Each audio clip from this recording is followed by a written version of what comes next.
Welcome to மகுடம் படிப்பகம் students. நாம் தமிழுக்கு ஒரு பேட்ச் அனௌன்ஸ் பண்ணியிருந்தோம், சங்க தமிழ் பேட்ச்னு சொல்லி. அதோட ஆஃபர் நம்ம 21 முடிச்சுட்டு பேட்ச் 22 ஸ்டார்ட் பண்ணி ஒரு 4 நாள் ஆச்சு. பேட்ச்லேயும் பார்த்தீங்க அப்படின்னா இப்போ நம்ம கலைசொல் ஒரு 600+ கலைசொல் ப்ளஸ் சொற்பொருள் ஒரு 100+ அது பக்கமாக முடிச்சிட்டோம். ஓகேவா, போயிட்டுருக்கு. நான் யூடியூப்பில் ஃப்ரீயாக தரேன் தான் சொல்லியிருந்தேன். ஆனால் இருந்தாலுமே என்னென்னா இப்போ நம்ம ஜிஎஸ் ரெகுலராக கிளாஸஸ் கொடுக்கணும். ப்ளஸ் தமிழ் அந்த மனப்பாட பகுதியை தாண்டி மற்றதெல்லாம் நம்ம கிளாஸ் கொடுக்கணும். அதனால் நமக்கு டேஸ் கம்மியாக தான் இருக்கும். அது கொடுக்கணுன்னாலும் என்னால் ஒரு 1 or 2 days தான் ரெகுலராக கொடுக்குற மாதிரி இருக்கும். சொற்பொருள் கலைசொல் மற்ற நாட்கள் நம்ம வெவ்வேறு சப்ஜெக்ட்டும் நம்ம கொண்டு போகணும். அதனால் பேட்சில் ஜாயின் பண்ணிக்கிங்க. பேட்சில்னா உங்களுக்கு ரெகுலராக வீடியோஸ் வந்துகிட்டே இருக்கும். 600 தான் ஆஃபர். இப்போ 2 நாள் நம்ம கொடுத்துருக்கோம். நேற்றும் இன்றைக்கும் கிறிஸ்மஸ் ஆஃபர்னு சொல்லி பேட்ச் ஆரம்பிச்சதுக்கு முன்னாடியே க்ளோஸ் பண்ணிட்டோம். இப்போ 2 நாள் மட்டும் ஆஃபர் வச்சுருக்கோம். நீங்கள் ஜாயின் பண்ணணும்னு நினச்சா ஜாயின் பண்ணிக்கிங்க. ஃப்ரீயாக நம்ம கொடுத்தாலுமே ப்ராப்பராக யூஸ் பண்ணுறதில்ல. நீங்கள் ஒரு அமௌண்ட் கட்டி படிக்கிறப்போ உங்களுக்கு ஒரு இதாக இருக்கும், நம்ம ப்ராப்பராக ஃபாலோ பண்ணணும்னு சொல்லி. சரியா, குயிக்காக ஜாயின் பண்ணிக்கங்க. இன்றைக்கி தான் லாஸ்ட் டேட்டு. ஓகே, இப்போ நம்ம ஜிஎஸ் பார்த்தீங்க அப்படின்னா நம்ம பாளையக்காரர் போர் பார்த்துருப்போம். அதாவது புலித்தேவர், பாளையக்காரர் முறை எப்படி, புலித்தேவர், கட்டபொம்மன், மருது சகோதரர்கள், ஊமத்தோட செவத்தையா, அதுக்கப்புறம் இப்போ தீரன் சின்னமலை, அப்புறம் வேலூர் கிளர்ச்சி அப்படின்னு சொல்லி எல்லாமே லென்த்தாக ஆங்கில ஆட்சிக்கு எதிரான தொடக்க கால கிளர்ச்சிகள்னு சொல்லி மொத்தமாக முடிச்சிருப்போம். இப்போ அடுத்து என்ன பார்க்க போகிறோம் அப்படின்னா சிலபஸில் தமிழ்நாட்டின் விடுதலை போராட்டம் தான் நம்ம பார்க்க போகிறோம். தமிழ்நாட்டின் விடுதலை போராட்டம்னா நம்ம டைரெக்டாக தமிழ்நாட்டோட விடுதலை போராட்டத்துக்குள்ளே போக போகிறது இல்லை. விடுதலை போராட்டம் அப்போ ஆரம்பிக்கிறதுக்கு முன்னாடி என்னென்ன சங்கங்கள் ஆரம்பித்து யாரெல்லாம் என்னென்ன கோரிக்கை வச்சாங்க, ஒரு 2-3 சங்கம் வரும். மெட்ராஸ் சென்னை வாசிகள் சங்கம், மெட்ராஸ் நேட்டிவ் அசோசியேஷன், மெட்ராஸ் மகாஜன சபா, என்னென்ன பத்திரிகைகள் அப்படின்னு பார்த்துட்டு கடைசியில் 1885 காங்கிரஸ் வரும். காங்கிரஸ் வந்ததுக்கப்புறம் முழு வீச்சாக விடுதலை போராட்டம் நடக்கும். காந்தி வருவாங்க. காந்தி வரக்கு முன்னாடி மிதவாதிகள், தீவிரவாதிகள், புரட்சிகரவாதிகள்னு பிரியும். அதெல்லாம் எப்படி அப்படின்னு பார்த்துட்டு காந்தியோட போராட்டம்னு போனோம்னா ஃபுல்லாக தமிழ்நாடு விடுதலை போராட்டம் லென்த்தாக முடிஞ்சிடும். ஓகேவா, நம்ம டாபிக் எங்கே ஸ்டார்ட் பண்ணோம்னா இந்த விடுதலை போராட்டத்துக்கு முன்னாடி என்னென்ன சங்கங்கள்லாம் வந்துச்சு, அவங்க என்னென்ன கோரிக்கை வச்சாங்க, அதுக்கப்புறம் எப்படி காங்கிரஸ் உள்ள அவங்க எப்படி முழு வீச்சாக கொண்டு போனாங்கிறது நம்ம ஃபஸ்ட்டு பார்த்துடணும். அதில் நம்ம ஃபஸ்ட்டு பார்க்க போகிறது தமிழ்நாடு விடுதலை போராட்டத்தில் தமிழ்நாட்டில் ஆரம்பிக்கப்பட்ட அரசியல் சார்ந்த ஒரு சங்கம் மாதிரி ஃபஸ்ட்டு ஆரம்பித்தாங்க. அது என்னன்னு பார்த்துடலாம். சென்னை வாசிகள் சங்கம். ஓகேவா, மெட்ராஸ் நேட்டிவ் அசோசியேஷன் இதுதான் ஃபஸ்ட்டு ஆரம்பிச்சது சென்னையில். நான் சொல்கிறேன் அந்த பாயிண்டில் யார் ஆரம்பித்தா எந்த இயர்னு பார்த்துருவோம். 1852 February 26 ஆரம்பித்தாங்க இந்த சென்னை வாசிகள் சங்கம் நேட்டிவ் அசோசியேஷன். யார் 2 பேர் ஆரம்பித்தாங்க, லக்ஷ்மி நரசு, கஜுலு லக்ஷ்மி நரசுன்னு வரும், ப்ளஸ் ஸ்ரீனிவாசனார். இவங்க 2 பேர் சேர்ந்து ஆரம்பித்தாங்க. இதில் கஜிலி லக்ஷ்மி நரசு தான் மெயினான ஆள். இவங்க பார்த்திங்கன்னா ஒரு வணிக குடும்பத்தை சேர்ந்தவங்க. அதனாலே பார்த்திங்கன்னா இந்த சங்கத்தோட கோரிக்கையெல்லாம் இந்த டேக்ஸை குறைங்க, இந்த வணிகம் சார்ந்ததாக இருக்கும். இந்த வணிகம் சார்ந்து நிறைய கோரிக்கைகள் வைப்பாங்க. வணிகம் சார்ந்த ஒரு குடும்பம் ப்ளஸ் ஒரு சுதந்திர போராட்ட வீரர். இவர் தான் மெயின் நிறுவனர். இவர் கூட இது பண்ணது 1852 February 26. அடுத்து முதல் அரசியல் சார்ந்த அமைப்பு நான் சொன்னேன்ல, அதாவது மெட்ராஸ் மாகாணத்திலேயே மெட்ராஸ் பிரசிடென்சிலேயே முதலாக ஆரம்பிக்கப்பட்ட அரசியல் சார்ந்த அமைப்பு எது அப்படின்னு கேட்டாங்க அப்படின்னா இந்த மெட்ராஸ் நேட்டிவ் அசோசியேஷன் தான், வாசிகள் சங்கம், சென்னை வாசிகள் சங்கம். ஓகேவா, ஃபர்ஸ்ட் பொலிட்டிக்கல் அசோசியேஷன் இன் மெட்ராஸ் பிரசிடென்சி. அடுத்து இந்த லக்ஷ்மி நரசுன்னு சொல்லி பார்த்துருந்தோம் இல்லையா, அவர் ஒரு பத்திரிகை ஆரம்பிச்சிருப்பாரு 1844 அக்டோபர் 2 நம்ம என்னன்னு தெரியும், காந்தி ஜெயந்தி, காந்தி பிறந்த நாள். அந்த நாள் ஆரம்பித்தார். கிரசண்ட்டுங்கிற பத்திரிகையை ஆரம்பித்தார். ஓகேவா, இந்த கிரசண்ட்டுங்கிற பத்திரிகை ஆரம்பித்தது லக்ஷ்மி நரசு. இதுக்கு ஒரு ஸ்பெஷல் இருக்குது. பிரிட்டிஷ் இந்தியாவில் இந்தியர்களுடைய மூலதனத்தை போட்டு, அதாவது இந்தியர்கள் இன்வெஸ்ட் பண்ணி ஆரம்பித்த முதல் பத்திரிகை அப்படின்னா கிரசண்ட் தான். First Indian owned news paper, முதல் இந்தியருக்கு சொந்தமான நியூஸ் பேப்பர், அதாவது இந்தியர்களே காசு போட்டு இந்தியர்களே ஆரம்பித்தது தான் இந்த இது. ஓகேவா, ஃபஸ்ட்டு எங்கேருந்து பார்த்தோம், சென்னை வாசிகள் சங்கம் எப்போ ஆரம்பித்தாங்க, 1852 February 26. 2 பேர் தான். யார், லக்ஷ்மி நரசும் ஸ்ரீனிவாசராவனும். இதில் லக்ஷ்மி நரசு தான் மெயின் நிறுவனர். அவர் வணிகராக இருந்தார். ஓகேவா, அடுத்து இது சென்னையிலே ஆரம்பிக்கப்பட்ட முதல் அரசியல் சார்ந்த அமைப்புன்னு சொல்லுவாங்க. அதுக்கப்புறம் 1844 காந்தி பிறந்தப்போ அக்டோபர் 2 கிரசண்ட்டுங்கிற பத்திரிகையை ஆரம்பித்தாங்க. இது இந்தியர்களுக்கு சொந்தமானது. முதல்ல இந்தியர்களே காசு போட்டு ஆரம்பித்தது. ஓகேவா, அதாவது லக்ஷ்மி நரசுவே அவரோட ஓன் மணி போட்டு ஆரம்பித்தது. அதனால ஃபர்ஸ்ட் இந்தியன் ஓன்டு நியூஸ் பேப்பர்னு சொல்லுவாங்க. ஓகேவா, சரி. அடுத்து மெட்ராஸ் நேட்டிவ் அசோசியேஷன், சென்னை வாசிகள் சங்கத்தோட கோரிக்கைகள் என்னென்னு பார்க்கலாம். ஒரு சங்கம் இருந்துச்சுன்னா கட்சி அமைப்பு எதாக இருந்தாலும் நீங்கள் படிக்க போகிற ப்ரொசீஜர் எப்படின்னா ஃபஸ்ட்டு இயர் படிக்கணும். அந்த இயரில் யார் ஆரம்பித்தாங்க டேட்டோட படிக்கணும். யார் ஆரம்பித்தாங்க, யார் பிரசிடெண்ட்டாக இருந்தாங்க, யார் செக்ரட்டரியாக இருந்தாங்க, அவங்களோட கோரிக்கை என்ன இருந்துச்சு, அந்த அமைப்போட பத்திரிக்கை என்ன, அப்புறம் அந்த அமைப்புனால பிரிட்டிஷ் ஏதாவது பண்ணாங்களா, இந்த மாதிரி எல்லா ஆங்கிலும் படிச்சிட்டிங்க அப்படின்னா எந்த கூற்று காரணம், டைரக்ட் கொஸ்டின்ஸ் எல்லாமே அடிச்சிடலாம். ஓகேவா, இப்போ நம்ம வந்து ஃபஸ்ட்டு இந்த கோரிக்கைகள் பார்க்கலாம். மெட்ராஸ் நேட்டிவ் அசோசியேஷனோட கோரிக்கைகள். ஃபஸ்ட்டு என்ன பண்ணாங்க அப்படின்னா, வரியை குறைங்க. ஏன்னா இவங்களே வந்து ஒரு வணிக குடும்பம் தான். அதனால் இவங்க அந்த சார்ந்த கோரிக்கைகளும் சிலது இருக்கும். வரியை குறைங்க, ரெடக்ஷன் ஆஃப் டாக்ஸஸ், ஓகேவா. அடுத்து என்ன சொல்கிறாங்கன்னா, ரய்யத் வாரி முறையை மறுசீரமைங்க. அதாவது வந்து நிலவரி முறைன்னு சொல்லி பிரிட்டிஷ் வந்து ஒரு 3 வரியை அறிமுகப்படுத்துவாங்க. அதாவது பெர்மனன்ட் செட்டில்மெண்ட் ஆக்ட்னு சொல்லி ஒன்று, ஜமீன்தாரி முறைன்னு சொல்லி ஒன்று கொண்டு வருவாங்க, ரய்யத் வாரி முறைன்னு சொல்லி கொண்டு வருவாங்க, அடுத்து மஹல்வாரி முறைன்னு சொல்லி இந்தியாவுக்குள்ளே ஆங்காங்க ஒவ்வொரு பேரில் வந்து இவங்க பிரிட்டிஷ் கொண்டு வருவாங்க. இது மூலிமா வந்து ரொம்ப மக்கள் வந்து துன்புறுத்தலுக்கு ஆளானாங்க. நிறைய வந்து டேக்ஸ் கட்ட வேண்டியதாக இருந்துச்சு. இதனால வந்து இந்த ரய்யத் வாரி முறையில் மறுசீரமைப்பு கொண்டு வாங்க. ரொம்ப டார்ச்சர் பண்ணி வாங்கிட்டு இருப்பாங்க, அதாவது வரியை. அதனால் நம்ம மெட்ராஸ் சைடில் பார்த்தீங்கன்னா இந்த ரய்யத் வாரி முறை தான் நடைமுறையில் இருக்கும், ஓகேவா. ஐயனம் பார்க்குறப்ப ரய்யத் வாரி முறைனா என்ன, மஹல்வாரி முறைனா என்ன, அடுத்து வந்து ஜமீன்தாரி முறைனா என்ன, எந்தெந்த இடத்துல கொண்டு வந்தாங்கிறது பார்க்கலாம், ஓகேவா. இப்போதைக்கு மெட்ராஸில் ரய்யத் வாரி முறை கொண்டு வந்தாங்கன்னு ஞாபகம் வச்சுக்கோங்க. இந்த ரய்யத் வாரி முறையை எப்போ அறிமுகப்படுத்தினாங்கன்னு சும்மா சின்னதாக ஞாபகம் வச்சுக்கோங்க. 1820 ரய்யத் வாரி முறை எப்போ ஆரம்பிக்கப்பட்டதுன்னா 1820 மெட்ராஸில் தாமஸ் மன்ரோ அப்படின்னு சொல்லி ஒருத்தரும் அலெக்சாண்டர் ரீடு 2 பேரும் சேர்ந்து தான் இந்த ரய்யத் வாரி முறையை கொண்டு வந்திருப்பாங்க. இதில் விவசாயிகள் அதிகமாக துன்புறுத்தலுக்கு ஆளாக்கப்பட்டாங்க, ரொம்ப டார்ச்சர் பண்ணப்பட்டாங்க.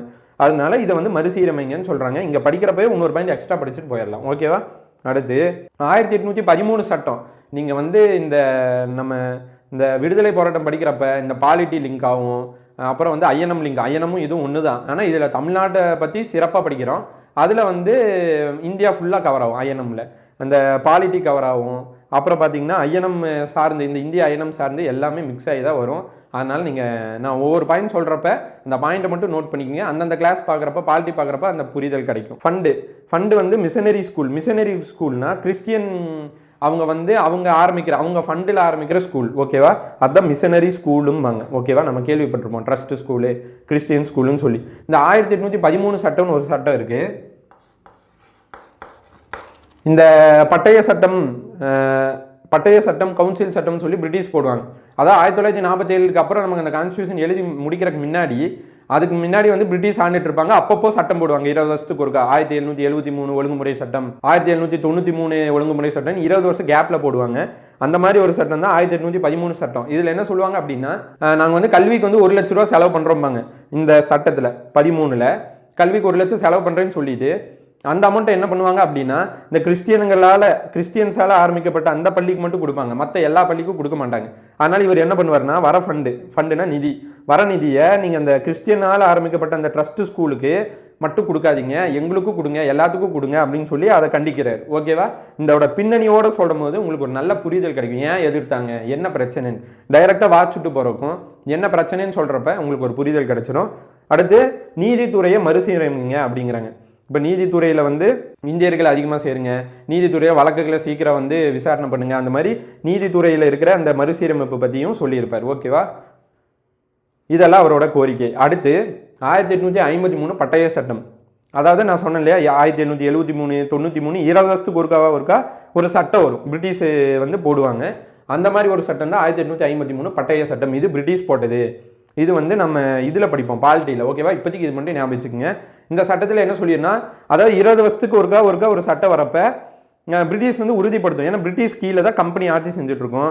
அப்போ பிரிட்டிஷ் வந்து என்ன பண்ணுன்னா, இந்த கம்பெனி இன்னும் நீடிக்குமான்னு சொல்லி ரினியூ மாதிரி பண்ணிகிட்டு இருக்கோம். இப்போ நம்ம எம்ப்ளாய்மெண்ட்டில் ரினியூ பண்ணுறோம்ல, அந்த மாதிரி பிரிட்டிஷ் வந்து ஒவ்வொரு சட்டத்திலையும் சொல்லும் கம்பெனி ஆட்சி தொடரும், கம்பெனி ஆட்சி அடுத்த 20 வருஷத்துக்கு தொடரும்னு சொல்லும். அந்த மாதிரி 1853 பட்டய சட்டத்தில் பிரிட்டிஷ் சொல்லுது என்னன்னா, அடுத்த 20 வருஷத்துக்கு வந்து கம்பெனியோட ஆட்சி அப்படியே தொடரும்னு சொல்லி சொல்லுது, ஓகேவா. இதுக்கு என்ன பண்ணுறாரு அப்படின்னா, நம்ம லக்ஷ்மி நரசு, அந்த மெட்ராஸ் நேட்டிவ் அசோசியேஷன், சென்னை வாசிகள் சங்கத்தோடைய லக்ஷ்மி நரசு என்ன சொல்வார் அப்படின்னா, எங்களுக்கு வந்து கம்பெனி ஆட்சி எல்லாம் வேணாம், நீங்கள் பிரிட்டிஷ் நீங்களே வந்து ஆட்சி செய்யுங்க, இந்த கம்பெனி ஆட்சி கொடூரமாக இருக்குது, பிரிட்டிஷ் நீங்களே பரவாயில்ல, நீங்கள் வந்து ஆட்சி செய்யுங்கன்னு சொல்லி ஒரு 14,000 பேர்கிட்ட சைன் வாங்கி லக்ஷ்மி நரசு கொண்டு போய் கவர்மெண்ட்டை கம்பெனிகிட்ட ஒப்படைப்பாங்க, ஓகேவா. இதுதான் வந்து இவர்களுடைய கோரிக்கைகள், ஓகேவா. இப்போ என்னென்ன கோரிக்கைகள்லாம் பார்த்தோம். ஃபர்ஸ்ட் வந்து வரி வந்து கம்மி பண்ணுங்கன்னு சொன்னது. ரய்யத் வாரி முறை யார் ஆரம்பிச்சா, 1820 தாமஸ் மன்ரோ அலெக்சாண்டர் ரீடோ ஆரம்பிச்சிருப்பாங்க. இந்த ரய்யத் வாரி முறையை மறுசீரமைங்கன்னு சொல்லியிருப்பாங்க. அடுத்து ஃபண்டு வந்து மிஷனரி ஸ்கூல், அதாவது கிறிஸ்டியன்களாக ஆரம்பிக்கப்பட்ட அந்த மிஷனரி ஸ்கூலுக்கு வந்து மடைமாற்றம் ஆகக்கூடாது. ஏன்னா 1813 அந்த பட்டய சட்டத்தில் வந்து சொல்லியிருப்பாங்க கல்விக்கு 1 லட்சம் செலவு பண்ணுறோம், அப்போ எல்லா பள்ளிகளுக்கும் கொடுங்க, அந்த பள்ளிக்கு மட்டும் நீங்கள் ஏன் பண்ணுறீங்க, எல்லாத்துக்கும் கொடுங்கன்னு சொல்லி இவர் அந்த ஃபண்டு அவங்களுக்கு போகக்கூடாதுன்னு சொல்லி இதை வந்து கண்டிப்பார். அடுத்து வந்து நீதித்துறை மறுசீரமைங்க, இந்தியர்கள் அதிகமாக சேருங்கன்னு சொல்லி அந்த கோரிக்கை கொடுத்துருப்பாரு. கடைசியாக 1853 20 வருஷத்துக்கு ஒருக்கா கம்பெனி ஆட்சி தொடருமான்னு பிரிட்டிஷ் சொல்லும். அந்த மாதிரி ஒரு சட்டம் 1853 சட்டத்தில் பிரிட்டிஷ் சொல்லும் 20 வருஷம் வந்து கம்பெனி ஆட்சி தொடரும், ஓகே தொடரலான்ட்டு. இது வந்து லக்ஷ்மி நரசு ஐயா அவங்களுக்கு பிடிக்காது, கம்பெனி ஆட்சி எங்களுக்கு வேணாம், பிரிட்டிஷ் ஆட்சி தான் எங்களுக்கு வேணும்னு சொல்லி 14,000 பேர் சைன் போட்டு கொண்டு போய் அவர் ஒப்படைக்கிறாரு. ஓகேவா? அடுத்து நம்ம இப்போ 1853 அவர் போய் அந்த லெட்டர் கொடுத்தாரு 14,000 பேர்ட்டு சைன் வாங்கின்னு பார்த்தோம். அடுத்து அதோட தொடர்ச்சியாக டிமாண்ட் முடிஞ்சு அதுக்கப்புறம் இந்த சங்கம் பண்ண இந்த ஒரு பெரிய இதுன்னு பார்த்தோம் அப்படின்னா 1854 தான். 53க்கு அப்புறம் 54 அப்படியே அந்த கதை ஓட்டத்தோடு படிச்சிட்டிங்கன்னா ஈஸியாக புரியும். 54ல் லக்ஷ்மி நரசு, அதாவது நம்ம சென்னை வாசிகள் சங்கத்தோட நிறுவனரும் செய்மோர்னு ஒருத்தர், ஓகேவா? லக்ஷ்மி நரசு செய்மோர் 2 பேர் ஒரு கோரிக்கை வைக்கிறாங்க. ஓகேவா? என்ன கோரிக்கை வைக்கிறாங்கன்னா, நான் சொன்னல ரயாத் வாரி முறையில் போட்டு ரொம்ப டார்ச்சர் பண்ணாங்க, வரி பிடுங்குறக்காக ரெவன்யூ டிபார்ட்மெண்ட்டில் ரொம்ப டார்ச்சர் பண்ணாங்கன்னு சொல்லி, இந்த மாதிரி ரொம்ப டார்ச்சர் பண்ணுறாங்க, இந்த டார்ச்சர் பண்ணுற அதிகாரியில் நீக்குங்க, அதுக்கு ஒரு கமிஷன் போடுங்க, டார்ச்சர் கமிஷன் ஒன்று போட்டு யார் யாரெல்லாம் அதிகாரி டார்ச்சர் பண்ணுறாங்களோ அவங்களெல்லாம் தூக்குங்கன்னு சொல்லி இவங்க 2 பேர் கோரிக்கை வைக்கிறாங்க. ஓகேவா? கோரிக்கை வைக்கிறாங்க. அதே 1854 இந்த டார்ச்சர் கமிஷன், தமிழில் சொல்கிறேன் சித்திரவதை ஆணையம் டார்ச்சர் கமிஷன் வந்து அமைக்கிறாங்க. யார் அப்படின்னா சார்லஸ் வுட் அப்படிங்கிற நபர், பிரிட்டிஷ் நபர் வந்து இந்த டார்ச்சர் கமிஷனை அமைக்கிறாங்க. ஓகேவா? ஃபஸ்ட்டு வந்து நம்ம லக்ஷ்மி நரசும் செய்மோரும் சொல்கிறாங்க, இந்த மாதிரி ரொம்ப வற்புறுத்துறாங்க, ரொம்ப வரி போட்டு பிடுங்குறாங்க மக்கள்கிட்ட, யார் யாரெல்லாம் டார்ச்சர் பண்ணுறாங்களோ அவங்களுக்கு ஒரு கமிஷன் போட்டு அந்த அதிகாரிகளை நீக்குங்கன்னு சொல்லி, டார்ச்சர் பண்ணுறதுனால இதுக்கு பேரே டார்ச்சர் கமிஷன் வச்சு இந்த டார்ச்சர் பண்ண அதிகாரியில் நீக்கிறாங்க. இந்த சார்லஸ் வுட்டுங்கிறவர் இவர் தான் அமைக்கிறார். ஓகேவா? கோரிக்கை வச்சது இந்த 2 பேர், லக்ஷ்மி நரசும் செய்மோரும். நல்லா பார்த்துக்குங்க. ஓகேவா? அடுத்த ஒரு முக்கியமான இன்சிடெண்ட் இந்த அமைப்பில் அப்படின்னு பார்த்தோம்னா 53 54 பார்த்தோம். அடுத்து 61 ஒரு கவுன்சில் சட்டம் ஒன்று வருது. முன்னாடியே 53 ஒரு சட்டம் கொண்டு வந்தாங்க பிரிட்டிஷ்னு, அப்பப்போ ஒரு சட்டம் வந்திருக்கும் 73 93. நான் முன்னாடியே சொன்ன மாதிரி தான் இது, நம்ம பாலிட்டி பார்க்குறப்போ பிரீஃபாக பார்க்கலாம். ஓகேவா? இங்கே வந்து சட்டம் மட்டும் ஞாபகம் வச்சுருக்கு. பிரிட்டிஷ் ஒரு சட்டம் போட்டிருக்கு 1861 கவுன்சில் ஆக்ட். இந்த ஆக்ட் படி இந்த சட்ட மேலவைன்னு சொல்லுவோம்ல, அந்த மாதிரி அப்போ வந்து சட்ட மேலவைக்கு வந்து நியமிக்கப்பட்ட உறுப்பினர்களை தேர்ந்தெடுக்கிறாங்க. ஓகேவா? இந்த சட்டத்தின்படி. ஓகேவா? அது மாதிரி நியமிக்கப்பட்ட உறுப்பினர்கள் வந்து மெட்ராஸ் மாகாணத்தில் போடுறாங்க, அப்பாயின்ட் பண்ணுறாங்க. இந்த மெட்ராஸ் மாகாணத்தில் அப்பாயின்ட் பண்ணுறப்ப ஃபஸ்ட்டு இந்தியராக யார் வந்து சட்ட மேலவையில் போய் உட்கார்ந்தாங்க அப்படின்னா, ஃபஸ்ட்டு இந்தியர் சட்ட மேலவையில் போய் உட்கார்ந்தது சடகோபா சார்லு. 1861 ஒரு ஆக்ட் வருதுங்க. அந்த ஆக்ட் படி பிரிட்டிஷ் என்ன பண்ணுறாங்கன்னா, சட்ட மேலவைக்கு இப்போ சொல்கிறாங்க சட்ட மேலவை, அந்த அப்போ இருந்த அந்த சட்ட மேலவைக்கு நியமிக்கப்பட்ட உறுப்பினர்களை இந்தியர்களை தேர்ந்தெடுக்கிறாங்க. அது மாதிரி மெட்ராஸ்க்கு தேர்ந்தெடுக்கிறாங்க. மெட்ராஸ்க்கு தேர்ந்தெடுக்கிறப்போ மெட்ராஸில் முதல் இந்தியராக மெட்ராஸோடைய எம்எல்சிக்கு, மெட்ராஸுடைய சட்ட மேலவைக்கு முதல் இந்தியராக போகிறது வந்து சடகோபா சார்லு. இவர் வந்து நடுவில் வந்து இறந்துடுவார். இந்த சடகோபா சார்லு இறந்ததுக்கப்புறம் 2வது இந்தியர், அதாவது மெட்ராஸோடைய சட்ட மேலவைக்கு தேர்ந்தெடுக்கப்பட்ட 2வது இந்தியர் யார் அப்படின்னா, நம்ம அந்த அமைப்பை அமைச்ச லக்ஷ்மி நரசு தான், கஜுலு லக்ஷ்மி நரசுன்னு சொல்லுவாங்க. ஓகேவா? இந்த 2 டேட்டாவும் ஞாபகம் வச்சுங்க. கடைசியாக என்ன ஆகும் அப்படின்னா 67 இவருக்கு உடல்நிலை குறைவாக இருக்கும். 67 இந்த அமைப்பு அப்படியே வந்து ஃபுல்லாக க்ளோஸ் ஆயிரும். அடுத்து 68 இவரும் இறந்துடுவார். இதோட இந்த அமைப்போட கதை மொத்தமாக முடிஞ்சு. ஓகே, இப்போ நம்ம சென்னை வாசிகள் சங்கத்தோட ரிவிஷன் பார்த்துடலாம். ஃபர்ஸ்ட் 1852 பிப்ரவரி 26 லக்ஷ்மி நரசும் ஸ்ரீனிவாசரும் அவங்க 2 பேர் சேர்ந்து ஆரம்பித்தது இந்த சென்னை வாசிகள் சங்கம்னு சொல்லி. ஓகேவா? இவர் வந்து இவருடைய ஃபேமிலியே ஒரு வணிக ஃபேமிலி. இந்த சங்கமும் வந்து அந்த வணிகத்தை சார்ந்த கோரிக்கைகளை நிறைய வைப்பாங்க. ஓகேவா? இதுதான் வந்து முதல் வந்து அரசியல் சார்ந்த அமைப்பு எங்கே மெட்ராஸில், ஃபர்ஸ்ட் பொலிட்டிக்கல் அசோசியேஷன் இன் மெட்ராஸ் பிரசிடென்சி. ஓகேவா? அடுத்து வந்து இவர் வந்து 1844 அக்டோபர் 2 காந்தி ஜெயந்தி அப்போ இவர் வந்து கிரசண்ட்ங்கிற பத்திரிக்கை ஆரம்பிக்கிறார். இதுதான் பிரிட்டிஷ் இந்தியாவில் முதல்ல ஒரு இந்தியருடைய மூலதனத்து மூலியமா ஆரம்பிச்சது, அதாவது இந்தியர்கள் பணம் போட்டு ஆரம்பிச்சது. லக்ஷ்மி நரசு அவரோட பணம் போட்டு ஆரம்பிக்கிறார். ஓகேவா? இதுக்கான சிறப்பம்சம் 1844. அடுத்து இவர்களோட கோரிக்கையில் என்ன, வரியை குறைங்கன்னு சொன்னது, ரயத் வாரி முறையை வந்து மறுசீரமைங்க, ரொம்ப டார்ச்சர் பண்றாங்கன்னு சொல்லியிருந்தாங்க. இந்த ரயத் வாரி முறையை கொண்டு வந்தது யாரு? தாமஸ் மன்றோ மற்றும் அலெக்சாண்டர் ரீட் 1820 மெட்ராஸில். இதே மாதிரி வெவ்வேறு பக்கத்தில் வெவ்வேறு தொடங்கியிருப்பாங்க, அது ஐஎன்எம்ல பார்க்கலாம். ஓகேவா? அடுத்து வந்து நீதித்துறையில் மறுசீரமைப்பு கொண்டு வரணுங்கிறாங்க. அடுத்து வந்து இந்த ஃபண்டெல்லாம் கிறிஸ்டியன் ஸ்கூலுக்கு போகுது, எங்களுக்கும் வேணும், கிறிஸ்டியனால் அமைக்கப்பட்ட ஸ்கூலுக்கு போகுது, எல்லாத்துக்கும் கொடுங்க. 1813 சட்டத்தில் நீங்கள் 1 லட்சம் கொடுக்குறேன், நீங்கள் அந்த 1 லட்சத்தை வந்து எல்லா ஸ்கூலுக்கும் கொடுங்க, அவங்களுக்கு மட்டும் இது பண்ணாதீங்க, எங்களுக்கும் கொடுங்கன்னு கேட்குறாரு. அடுத்து வந்து நீதித்துறையில் சீரமைப்பு வேணும், நிறைய வந்து இந்தியர்களை போடணும், நிறைய வழக்குகளை சீக்கிரம் விசாரிக்கணும் அப்படிங்கிற கோரிக்கையும் வைக்கிறாரு. ஓகேவா? அடுத்து என்ன பண்ணுறாரு இவர் முக்கியமாக அப்படின்னா, 1853 ஒரு சட்டம் வருது. அதான் நான் சொன்ன மாதிரி 20 வருஷத்துக்கு ஒருக்கா, 73 ஒரு டைம், 93 ஒரு டைம், அப்படி 20 வருஷத்துக்கு ஒரு கேப்பில் ஒரு சட்டம் வரும். அந்த சட்டத்தில் பிரிட்டிஷ் சொல்லிடுவாங்க அடுத்து கம்பெனி ஆட்சி தொடருமா இல்லையான்ட்டு. அந்த மாதிரி 53 சட்டத்தில் வந்து 20 வருஷம் தொடரும் அப்படிங்கிற மாதிரி சொல்லிடுறாங்க கம்பெனியோட ஆட்சி. இது வந்து அவருக்கு வந்து பிடிக்கல, கம்பெனியோட ஆட்சி வேணாம், எனக்கு பிரிட்டிஷ் ஆட்சி இருந்தால் போதும்னு சொல்லி 14,000 பேர்கிட்ட கையெழுத்து வாங்கி கொண்டு போய் அதை கொடுக்குறாரு. ஓகேவா, இது ஒரு பெரிய இன்சிடென்ஸ். அடுத்து இவர் பண்ண ஒரு பெரிய ஒரு இன்சூரன்ஸ் ஒரு மாற்றங்கள் அப்படின்னா, இந்த ரயாத்வாரி முறை மூலிமா ரொம்ப வந்து ரெவன்யூ டிபார்ட்மெண்ட் வந்து அதிகாரிகள் போய் ரொம்ப டார்ச்சர் பண்ணி அவங்கள்ட்ட வாங்க அந்த வரியை வசூலிச்சாங்க. இதனால் டார்ச்சர் கமிஷன் போடுங்க அப்படின்னு சொல்லி கேட்குறாரு. யார்? லக்ஷ்மி நரசும் செய்மோரும் கேட்குறாங்க. இந்த 2 பேர் கேட்டதுனால வந்து இந்த கோரிக்கையை ஏற்று பிரிட்டிஷ் வந்து அதே 1854 சார்லஸ் வுட்டு வந்து அமைக்கிறார். பிரிட்டிஷ் சார்பாக சார்லஸ் வுட்டு வந்து டார்ச்சர் கமிஷன் அமைச்சு யார் யார் சித்திரவதை பண்ணாங்களோ அவங்களோட தூக்கி வெளியே போடுறாங்க. ஓகேவா, அடுத்து வந்து என்ன பார்த்தோம், 1861 ஒரு கவுன்சில் சட்டம் வருது. இதில் என்ன பண்ணுறாங்கன்னா சட்ட மேலவைக்கு நியமிக்கப்பட்ட உறுப்பினர்களை எடுக்கிறாங்க. இந்தியர்களை முதல்ல அனுமதிக்கிறாங்க.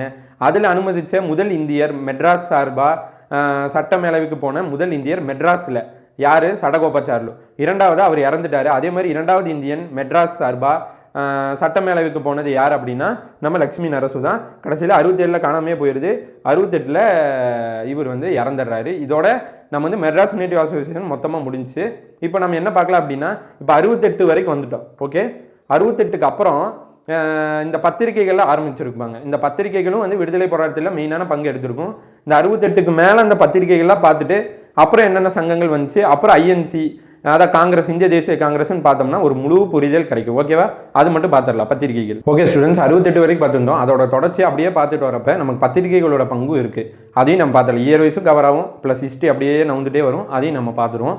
ஓகேவா, பத்திரிகைகள் 1877 பிரிட்டிஷ் என்ன பண்ணுறாங்கன்னா முதல் இந்தியன் ஜட்ஜை அப்பாயின்ட் பண்ணுறாங்க. அது வரைக்கும் பிரிட்டிஷ் ஜட்ஜாக வந்து நமக்கு வந்து ஜட்ஜ்மெண்ட் சொல்லிட்டு இருப்பாங்க. அதுக்கப்புறம் 1877 முதல் இந்தியன் ஜட்ஜு வந்து நம்ம இந்தியரை போடுறாங்க. டி முத்துசாமின்னு சொல்லி தமிழ்நாட்டை சேர்ந்த நம்பரை போடுறாங்க ஃபர்ஸ்ட் இந்தியன் ஜட்ஜா. இது போட்டது ஒன்று தான். பிரிட்டிஷ் நியூஸ் பேப்பரில் என்ன பண்ண ஆரம்பிச்சிட்டாங்க அப்படின்னா, அவர் எப்படி நீங்கள் போடலாம், ஒரு பிரிட்டிஷை வந்து ஒரு இந்தியர் விசாரித்து ஒரு பிரிட்டிஷ்க்கு வந்து தீர்ப்பு சொல்கிறதா, நாங்களே இது பண்ண மாட்டோம்னு சொல்லி இந்த பிரிட்டிஷோட நியூஸ் பேப்பரில் தப்பாக எழுத ஆரம்பிச்சிட்டாங்க. அதுக்கப்புறம் கோவம் வந்து தான், நம்மகிட்ட நியூஸ் பேப்பர் இல்லாதனால தான் இவங்க வாட்டிக்கு வாய்க்கு வந்ததெல்லாம் போட்டு இது பண்ணுறாங்கன்னு சொல்லி கோவம் வந்து தான் ஜி சுப்பிரமணிய ஐயர் அப்படிங்கிறவங்க 1878 செப்டம்பர் 20 தி ஹிந்து அப்படிங்கிற பத்திரிகையை ஆரம்பிக்கிறார். 1878 சம்பவம் நடந்தது 77 ஆரம்பிக்கிறார். இருங்க நான் ஆரம்பித்து காட்டுறேன், நானும் எழுதுறேன் அப்படின்னு சொல்லி அது ஒரு தூண்டுதலாக எழுதுனது தான். ஓகேவா, ஆரம்பித்தது தான். இதோட கதையோட ஓட்டத்தை ஞாபகம் வச்சுக்கணும். ஓகேவா, எதனால் இவர் பத்திரிக்கை ஆரம்பித்தாருன்னா டி முத்துசாமியை பற்றி தப்பாக எழுதுனதுனால இவர் நமக்கு ஒரு பத்திரிக்கை இருந்தால் நம்ம எழுதலாம்லன்னு சொல்லி ஆரம்பித்தது தான் தி ஹிந்து பேப்பர் 1878 செப்டம்பர் 20. ஓகேவா, இது வந்து ஒரு இங்கிலீஷ் நியூஸ் பேப்பர். அதாவது ஆரம்பிக்கிறப்ப வந்து இங்கிலீஷ் நியூஸ் பேப்பர், சரி இப்போ இங்கிலீஷ் நியூஸ் பேப்பராக தான் இருக்குது. இங்கிலீஷ் நியூஸ் பேப்பர் வெனஸ்டே வரும். அதாவது வாரம் வெனஸ்டே வரும். அப்போ ஆரம்பிக்கிறப்போ இது வார பத்திரிகையாக இருந்துச்சு. இங்கிலீஷு வார பத்திரிகை தி ஹிந்து 1878 செப்டம்பர் 20. அடுத்து இது யார் ஆரம்பித்தா? சுப்பிரமணிய ஐயர் மட்டுமா ஆரம்பித்தாங்க? 1 2 3 4 5 5 பேர். சுப்பிரமணிய ஐயரோட சேர்த்து 4 பேர், மொத்தமாக 5 பேர். சுப்பிரமணிய ஐயர், டி ரங்காச்சாரி, வீரராகவாச்சாரி, சுப்பாராவ், கேசவராவ். ஓகேவா, நல்லா ஞாபகிச்சுங்க. சுப்பிரமணிய ஐயர், டி ரங்காச்சாரி, வீரராகவாச்சாரி, சுப்பாராவ், கேசவராவ், இந்த நபர்களையும் ஞாபகிச்சுங்க. ஓகேவா.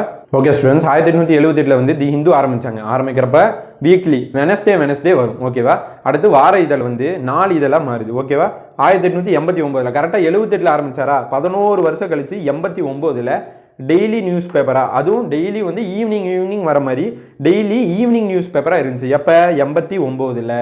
ஓகேவா, அடுத்து 1940 40 டெய்லியும் இப்போ நம்ம பார்க்குறோம் இல்லையா தி ஹிந்து காலையில் வரும். அந்த காலையில் எப்போ மாறிச்சு அப்படின்னா, ஈவினிங்லேருந்து காலையில் எப்போ மாறிச்சு அப்படின்னா 40 டெய்லி மார்னிங் என்பின்னு நியூஸ் பேப்பர். ஓகேவா, 40 மார்னிங் நியூஸ் பேப்பராக மாறுது. ஓகே, அடுத்து 1891 சுதேசி மித்திரன் இங்கே சுப்பரன் போட்டிருக்கேன், சுப்பிரமணிய ஐயர் தான். இது ஹிந்து ஆரம்பிச்சார்ல அவர் தான். 91 சுதேசி மித்திரன் சொல்லி இதுவும் வார இதெல்லாம் ஆரம்பிக்கிறாரு. ஓகேவா, 91 சுப்பிரமணியன். அடுத்து 1899 கரெக்டாக 8 வருஷம் கழிச்சு 91 வீக்லியாக ஆரம்பிக்கிறாரா, 8 வருஷம் கழிச்சு 99 டெய்லி நியூஸ் பேப்பராக மாற்றுறாரு இந்த சுதேசி மித்திரனை. ஓகேவா, இந்த சுதேசி மித்திரனில் பாரதியார் அவங்க வேலை செஞ்சுருக்காங்க. 1904 6 வரைக்கும் வேலை செஞ்சுருப்பாரு. ஓகேவா, நான் பாரதியார் ஹிஸ்ட்ரி சொல்கிறப்ப அங்கே தனியாக சொல்கிறேன். பாரதியார் வந்து 1904 வந்து இங்கே ஒர்க் பண்ணியிருப்பார். என்னவா ஒர்க் பண்ணியிருப்பாருன்னா துணை ஆசிரியராக ஒர்க் பண்ணியிருப்பார். ஓகேவா, இப்போ நம்ம ஃபுல்லாக பார்த்துட்டோம். பத்திரிக்கையோட வளர்ச்சி எப்படி இருந்துச்சு, எப்படி அந்த பத்திரிக்கைக்கான தூண்டுதல் இருந்துச்சு, அந்த கூற்று காரணத்தோட கம்பேர் பண்ணி பார்க்கணும். அப்போ தான் நமக்கு ஈஸியாக புரியும். டி முத்துசாமி அவர்கள் வந்து 1877 ஃபர்ஸ்ட் இந்தியன் ஜட்ஜ், முதல் இந்தியன் ஜட்ஜ் அப்பாயின்ட் பண்ணப்படுறாங்க. அப்போ வந்து பிரிட்டிஷ் நியூஸ் பேப்பரில் எழுத ஆரம்பிக்கிறாங்க, எப்படி ஒரு இந்தியன் ஜட்ஜ் வந்து நமக்கு தீர்ப்பு சொல்ல முடியும் இந்தியர்களுக்கு, சரி பிரிட்டிஷ்க்கு எப்படி தீர்ப்பு சொல்ல முடியும் உட்காந்து, அதெல்லாம் சொல்லக்கூடாதுன்னு சொல்லி ரொம்ப திட்டி எழுதுறாங்க. இதனால கோபம் அடைஞ்சவர் தான் நம்ம ஜி சுப்பிரமணிய ஐயர். அவர் என்ன பண்றாரு அப்படின்னா, நம்மகிட்ட ஒரு பத்திரிகை இருந்துச்சுன்னா நம்ம எழுதி நமக்கு இதாக தோன்றது எழுதலாம், நம்ம சப்போர்ட்டாக எழுதலாம்னு சொல்லி ஆரம்பிச்சது 1878 தி ஹிந்து. ஆரம்பிக்கிறப்ப வீக்லியாக இருந்துச்சு, வெனஸ்டே வரும், செப்டம்பர் 20 ஆரம்பிச்சது. ஓகேவா. அடுத்து 78 இவர் ஆரம்பிக்கிறாரு.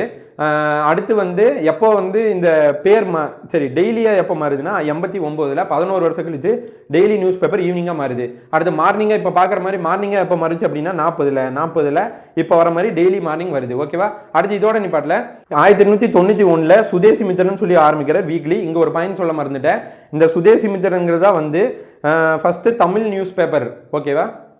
ஃபஸ்ட்டு தமிழ் நியூஸ் பேப்பராக இருக்கும் இந்த சுதேசி மித்திரன். ஓகே. அடுத்து 1899 டெய்லி நியூஸ் பேப்பராக மாறும். ஓகே. 8 வருஷம் கழிச்சு டெய்லி நியூஸ் பேப்பராக மாறும். அடுத்து சுதேசி மித்திரனில் பாரதியார் ஒர்க் பண்ணியிருப்பாரு. 1904 துணை ஆசிரியர் ஒர்க் பண்ணியிருப்பாரு. ஜிஎஸ் பேட்ச் வந்து நம்ம சொல்லியிருந்தோம். ஜிஎஸ் பேட்ச் என்னன்னா, இப்போது நம்ம மெட்டீரியல் ரெடி பண்ணணும், அது வந்து போர்டில் இப்போ நான் நடத்தலாங்கிற மாதிரி நான் யோசிச்சிருந்தேன். ஆனால் அதுக்கு வந்து தேவையான மெட்டீரியல் ரெடி பண்ணி இப்போ நம்ம சோர்ஸ் புக் எடுத்தால், இப்போ பாலிட்டி லக்ஷ்மிகாந்த் எடுத்தால் லக்ஷ்மிகாந்த் வந்து இங்கிலீஷில் இருக்குது. இப்போ இங்கிலீஷு ப்ளஸ் தமிழ் டிரான்ஸ்லேட் பண்ணி பைலிங்குவலாக நல்ல கிளியர் கட் டேட்டாஸோட மெட்டீரியல் ரெடி பண்ணுவோம். அதுக்கான டைம் எடுக்குது. அதனால நம்ம இப்போ வந்து ஜிஎஸ் பேட்ச் வந்து ஹோல்டு பண்ணி வச்சிருக்கோம். கூடிய சீக்கிரம் கண்டிப்பாக ஆரம்பிப்போம். நம்ம ஜிஎஸ் வந்து ஒவ்வொரு சப்ஜெக்டாக லான்ச் பண்ணி கொண்டு போகலாம். ஓகேவா. இப்போ நம்ம மொத்தமாக முடிக்கணும் அப்படின்னா இப்போ நிறைய மெட்டீரியல் தேவைப்படுது, நிறைய சர்ச் பண்ணி நம்ம கரெக்டாக ஆர்கனைஸ்டாக கொடுத்தா தான் உங்களுக்கும் ஒரு பயனாக இருக்கும். வெயிட் பண்ணுங்கள், நல்லா வர்த்தாவே வரும். ஓகே. இதே மாதிரி உங்களுக்கு வந்து சோர்ஸ் புக் வச்சு ஸ்கூல் புக் வச்சு கம்பைல்டாக உங்களுக்கு ரெண்டுமே இம்பார்ட்டன்ஸ் கொடுத்து உங்களுக்கு கிளாஸஸ் வேணும் அப்படின்னா நம்ம தமிழ் பேட்ச் போயிட்டுருக்கு, சங்க தமிழ் பேட்ச். இன்றைக்கி தான் கடைசி நாள் ஆஃபரு 600 வருது. யூடியூப்பில் நம்ம முன்னாடியே சொன்ன மாதிரி யூடியூப்பில் ஃப்ரீயாக கொடுக்கலாம் தான் இருந்தது. ஆனால் எல்லா கிளாஸஸும் நம்ம யூடியூப்பில் ப்ரொவைட் பண்ணுறதுனால வெறும் கலைசொல் சொற்பொருள் நம்ம ரெகுலராக தர முடியாது. வீக்லி வேணால் ஒரு 2 கிளாஸஸ் வைக்கலாம். ஆனால் ரெகுலராக வந்து தரது வந்து ரொம்ப கஷ்டமாக இருக்குது. இன்னும் டைம் பத்தாதும் கூட. ஓகேவா.